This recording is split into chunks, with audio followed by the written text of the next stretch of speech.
All right. This is Mrs. Carreri's video recording of our first day of school. If you're watching this, you may have missed our first day back because we plan to meet on a Zoom meeting, but this is what we're going to go over in our Zoom meeting on that day. So the first thing I'm doing is going over our syllabus for our course. This is CP Physics, and we are meeting in 5th period this year. Welcome to my CP Physics class, students. I'm super excited to have you. We have a very large course, or very large student group in this course, and we are going to have a lot of fun. This is a subject that I'm extremely passionate about, and my goal is to get you excited about physics as well this year. Okay, so as I said, this class is CP Physics, and this is the book. It's Pearson Physics by James Walker. There are 3 different options. You can purchase a used textbook online, which are not cheap, and I'm sorry about that. The other option is to buy an e-text, and I have instructions on how to do that here as well. And I had a few people that reached out to me, and at this moment, I think I have 2 used textbooks available, and they are $50. They are not the schools, they are previous students who probably purchased them either from a previous student or brand new for something on the order of $100 and some odd. So if you want to grab a used textbook, please let me know. If I have any more, I will be happy to help you with that. And then if we use it next year, which I plan to, you can sell it. Okay. Course description, this is an algebra-based physics class. It is an introductory algebra-based physics class, but we are going to raise the level a little bit this year. And the reason why we're doing that, I was given a goal of having this course, if you were a student in this course and had an A in this course, that you would have enough knowledge from this course to pass the AP Physics exam with at least a 3. And that's a really good goal to have. That test is hard, but we're going to try to see if we can accomplish that. That's our goal. And it's great to have high expectations because what I like to say in the Carreri household is those with high expectations achieve better results. So that is our goal for the year, okay? So this in general is what we're going to study. Let's focus on what we're going to do first and second semester. And so we have, these are exactly the topics that we do in AP Physics, and both first and second semester. We may have to shove some of momentum towards second semester since our school year started a little bit later than normal, but that's okay. We can handle that. Okay, but let's talk about grading. That's what most everybody wants to know about. We have 4 categories. We have tests, and actually I should get rid of the quizzes in here. That's an update I need to do. We have tests, we have labs, we have quizzes, which are now their own category. That's a change from last year, and homework. And those are the percentages that they make up. The tests are, we will have approximately 4 unit tests per semester. But before I get to that, let me just then say this makes up your term grade. And then once we get into the semester, that term grade is worth 80% of your semester grade, and then we will have a final, and that is worth 20% of your final exam.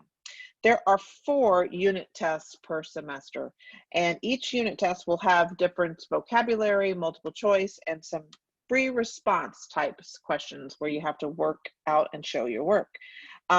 In this course, I typically make my questions similar to some of the work that we've done in class. Unlike AP, there might be questions that the students have never seen before, but they have to apply their knowledge to questions that are a little bit more challenging. So I will be throwing some of those at you because, again, I'm trying to prepare you for that level of rigor, even though we are in the CP course. There obviously will be curves on that. If for some reason you did poorly on an exam, let's say you made less than 70%, you have an opportunity to retake the test. You must correct the original test, and that's my way of ensuring that you've done some type of reflection and determine whether or not, or to go back and relearn the material. Once that's done, you can take your test over. The maximum score you can get on the test on the retake is 70. That's out of fairness to those other students in your course. You must do that quickly because you will still be required to keep up with the material that the new material that we're learning. Okay. So that's one way you can make up for a test that maybe didn't go quite as well. And at the end of the semester, if for some reason you make a score on your final exam that's higher than your lowest test score, if it's beneficial to you, I will replace the lowest exam or unit test with your final exam. Okay, I am going to start giving quizzes once a week. Approximately, it'll take us a little bit of time to get into that rhythm. However, that will keep you on your toes. So what that means is you need to be paying attention to your homework. Don't just get your homework done to be done with your homework. I know how it is. I have 3 students of my own, one that's still in high school. We definitely like to check the box, the homework's done. If you're not making sure you understand what you're doing on your homework, then these quizzes will not be easy because they're basically similar to the homework problems, okay? So pay attention to your homework. And if you have questions, come to see me or Zoom me. Okay, we will have homework assigned regularly. I will be entering into the homework category 1 grade per week. So if I have 4 assignments that week, it's 1 point per assignment for doing the assignment and 1 point per assignment for turning it in on time. If it's not turned in on time, you lose that point. So that turning your assignments in on time is worth half of your homework grade. So that is my way to motivate you to stay in a rhythm. Doing a little bit of physics every day is better than doing a lot on one night, okay? Laboratory reports. This is going to be a little bit tricky this year because we're online. I do have an online lab situation, but in the past, we would have lab reports were due at the end, and if they were not finished, they became homework and the student had the night to finish it, okay? I don't, in the past, allow labs to spill over in multiple days. But now that we have online and because our block periods are limited, that there'll be flexibility there, and I will be crystal clear on when your lab report is due. So have no fear, okay? All right, so again, makeup tests and quizzes are to be scheduled very soon after the test if you needed to make it up. If it's an absent situation, you'll need to do that within a day or within 1 week of the original test lab quiz day, okay? All right, we are required to take, I'm requiring you to take notes in this class. And that means that I would like for you, I will have a packet of notes that I would say print this and take your notes, and when we're in school I will hand them to you. Hopefully you have printers at home. If you don't, then reach out to me and we'll figure out how to get you a note packet. But the notes are exactly what's on the OneNote, and while I'm lecturing, whether it's in person or on a video, you should be taking notes.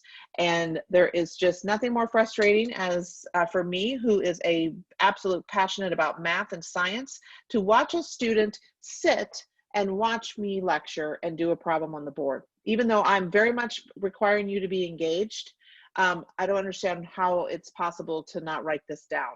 Even if you never look at the note again, there is studies that have been shown that when you put pen to paper while you're engaged with me on that problem, that connection is made there, even if you never look at it again. I would love for you to look at your notes again. However, I want to help you get ready for college. You need to be taking notes in college, okay?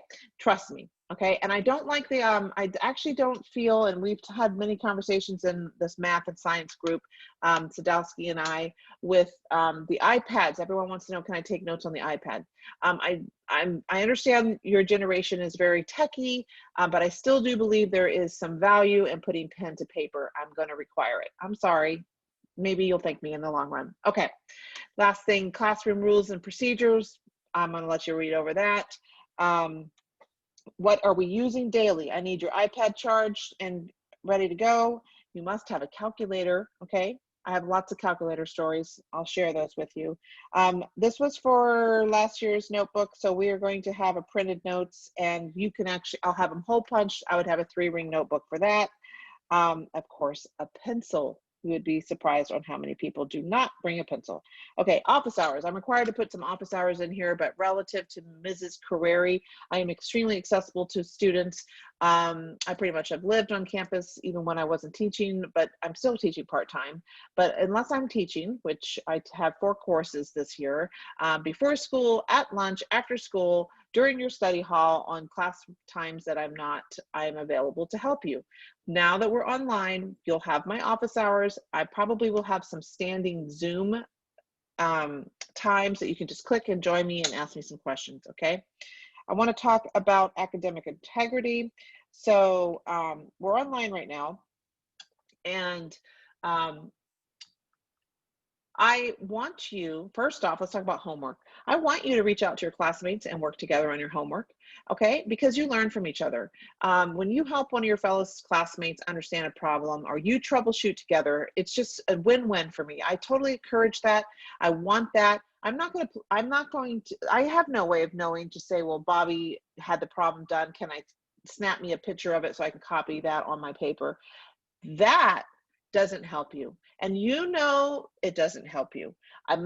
It will work itself out. I can't police it unless Bobby gets it wrong, you get it exactly wrong. I'll start to see a trend. Maybe I'll have a conversation with you. I'm going to give you the benefit of the doubt because I can tell you right now, if you don't do your own work and work with others to do your own work, it unfortunately will show up on your test. And that is probably not where you would like for that to show up on your test. I'd rather you struggle with your homework. You get credit for doing it. I provide you the answers, and then hopefully you can go back and figure out what you did wrong, okay? So academic integrity is something I'll be watching for online. We're going to try to figure out some ways to help you guys be motivated to stay focused. And again, I have no problems with you guys helping each other on homework. And you know the difference between helping versus copying. All right, so here, if you choose to purchase an eText, it is not exactly straightforward, but I have provided a step-by-step instruction, and I also have a student that I worked with to confirm this works, and it does.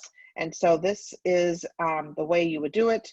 And so if you either purchase a hard copy used, an eText via this procedure, or you've reached out to me and you purchased an used textbook. And at this time, I still have two.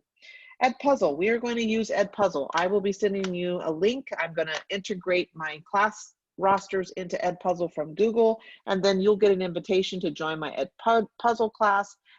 This is how if I have a video that I must have you watch, I will have it assigned on Edpuzzle. It tracks to see what students have watched it. It tracks to see by asking you questions during the video that you must answer. Sometimes that might be a quiz grade. So if you're not paying attention to your video, it will show up because your answers won't be correct. Okay, so we'll be using that. Now, here's the most important resource I can say for this course. It is your OneNote and OneDrive for this class. So OneDrive is this blue cloud. It is where files are stored on our Microsoft account for our school. And I have created a folder that I share with all my students. And so you need to install your OneDrive app on your iPad if you have not done so already. And once you have installed it, you need to sign into that OneDrive account with your BCHS email and password. And once you have signed in on your iPad, you will go to this shared area and you will find a file that says Carreri Shared Students. And once you open that file, it'll be obvious where you should go, because I think there's a folder called CP Physics. And that is where I will put my worksheets and other things that you might want to print off, or those notes that we'll need to print off. But more importantly, you'll see some notebooks that will be your class notes. There are two in your folder. One says online and one says 5th period. When I teach online and when I create online videos, that is actually the notebook that I am using. On synchronous days where we meet directly, I will use your period specific, and once we get back into person, I will be using period specific. The very first time you open your notebook, the purple icon, you will have to do it from OneDrive. So you will go to OneDrive, go to that shared section, double tap on each one of those notebooks, and it will automatically open into your OneNote, the purple icon, that you have already installed on your iPad. From that moment on, you don't have to do that procedure. You can just go directly to OneNote, and your notebooks for my class and any others that you have set up will be located there until you remove them. All right, last item is Pivot. Pivot will be our online lab resource this year, and Pivot is awesome. I'm really excited about it. We're going to have to go through a learning curve to learn how to use it, but it is our way to ensure that we are meeting, number one, the UC science course requirements, which require us to have a certain number of labs, and also in the future, I plan to use it for students that might miss a lab. So we are going to be able to accomplish, in my opinion, what we need to get out of labs, whether we're in person or not, by using Pivot. Okay, so you'll get an invite on that. So no need to stress about that. I think I'll give you more instructions on that. Okay, that is the resources that we're going to use today. If you have any questions, please let me know. I'll be happy to help you set up your material. And I look forward to learning about physics with you, because I learn from you as well. Have a great day. See you in class.